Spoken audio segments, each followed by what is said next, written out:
बदनाम किया। क्यों?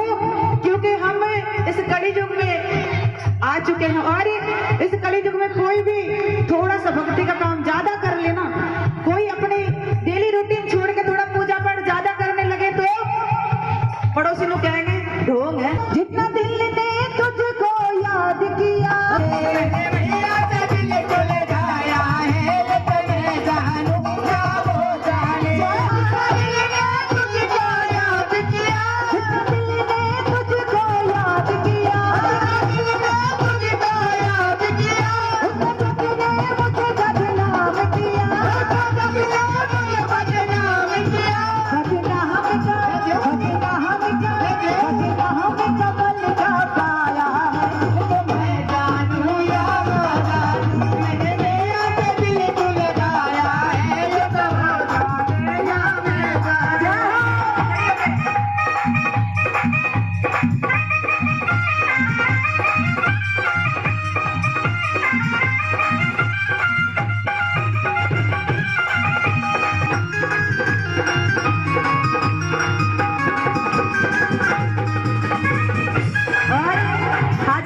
लगाना है। आता है हाजिरी लगाना किसी को?